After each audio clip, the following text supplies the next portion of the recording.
Welcome students. India being a sovereign country, India has full control of its external affairs and internal affairs is what we study. But in reality, the practical thing is that it is too ideal to be independent in its decision. So now let's look at what are the luring factors and what are other factors that impact India's foreign policy. First among which is about the impact of groupings.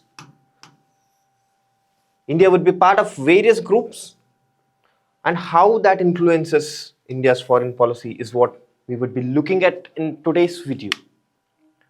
Before entering into what influences groupings of foreign policy, we need to understand what kind of grouping usually India enters into. Is it too arbitrary, or India looks at something else to take decision whether to be part of that group or not?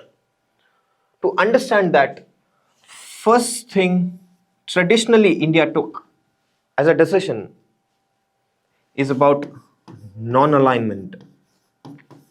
When I say non-alignment, there is a criticism that India is usually choosing non-alignment because it wants to sit on the wall and not take decision to jump either side.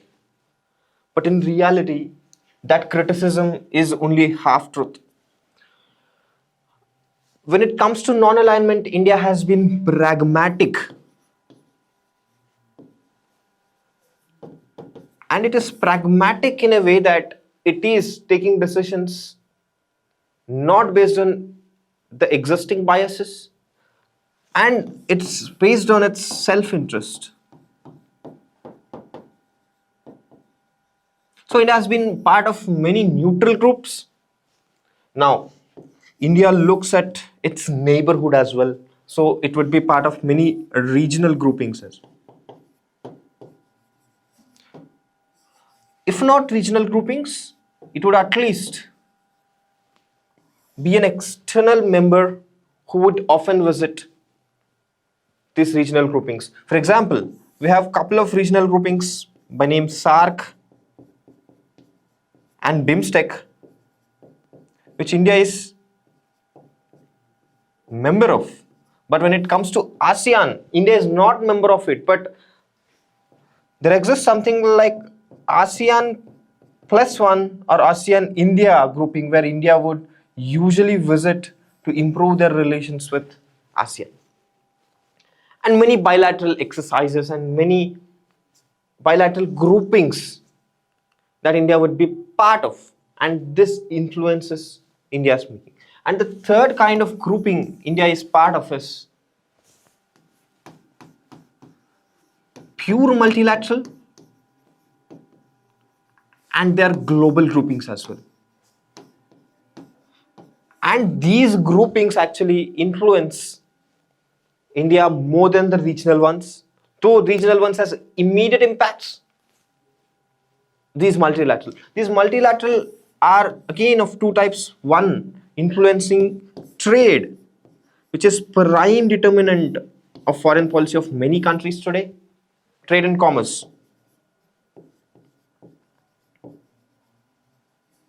And when it comes to the other part of non-trade, it could be military or any other kind of security dilemma that India is facing. When I say non-trade, it is again primarily related with groupings like, India has been part of Australian group and Wassenaar arrangement when it has no entry into nuclear security group of NSG. So by this you would understand, even while attempting your prelims question, the kind of ideology India would be part of and the way India chooses groupings to enter into.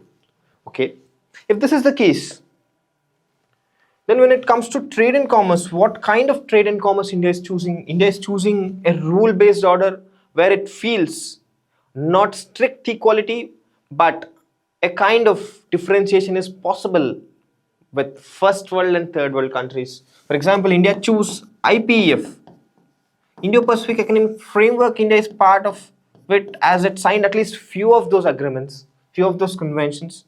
But India is not part of RCEP. Why is India not part of RCEP? You can read in detail that India didn't find it favorable to have a complete free trade zone. It has its own advantages and disadvantages, but India is not part of RCEP for a reason that India felt there is inequality in manufacturing facility and manufacturing conditions when it comes to China or other countries who are part of RCEP, and that could jeopardize India's domestic industry and it's detrimental to its growth. So India didn't choose it. So if you are clear about this, then let's actually get into the influence that these groupings have on India. First thing, the first influence that has on Indian foreign policy is self-interest will not be compromised, but carves to suit the environment. This sounds very vague. What does it mean? I would just tell the scenario. India, when attempts a conference of parties, it would vow something else. It would promise, for example, India promised to be a net zero by 2070. It would carve its foreign policy when it comes to energy transition. It will not levy huge duties, or at least would not show that it's contradicting its view. So this is the first influence that you see. The second influence, this is slightly more important and complicated to understand. It influences internal matter with states. To understand this example, you need to look at two aspects. First aspect is about, let me tell you with an example. When it comes to Teesta River sharing, West Bengal was to be convinced. Northeastern states and West Bengal were not completely in favor of the river agreement that India did with Bangladesh. When it comes to Tamil issue, the way Indian government dealt with Sri Lankan government's collaboration with LTTE, few Tamilians were not happy or at least favorable, which led to demise of assassination of India's own prime minister. So these things do influence India's foreign policy, and it also influences with states. And the third thing that clearly influences is trade. There's a concept called duocommerce. Please look at the video that we made on this, which means trade is panacea for many ailments, and trade is a solution for many tussles bilaterally countries would fight. So now you need to understand how trade would determine all these relations. My friend, even the toughest enemies are united by trade.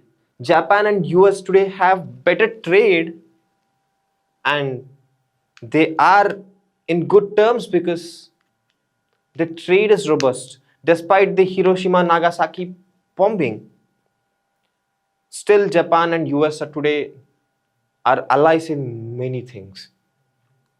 And that's possible because trade is panacea to many ailments. I would say this. So, is that the case with India in some or other way? Yes.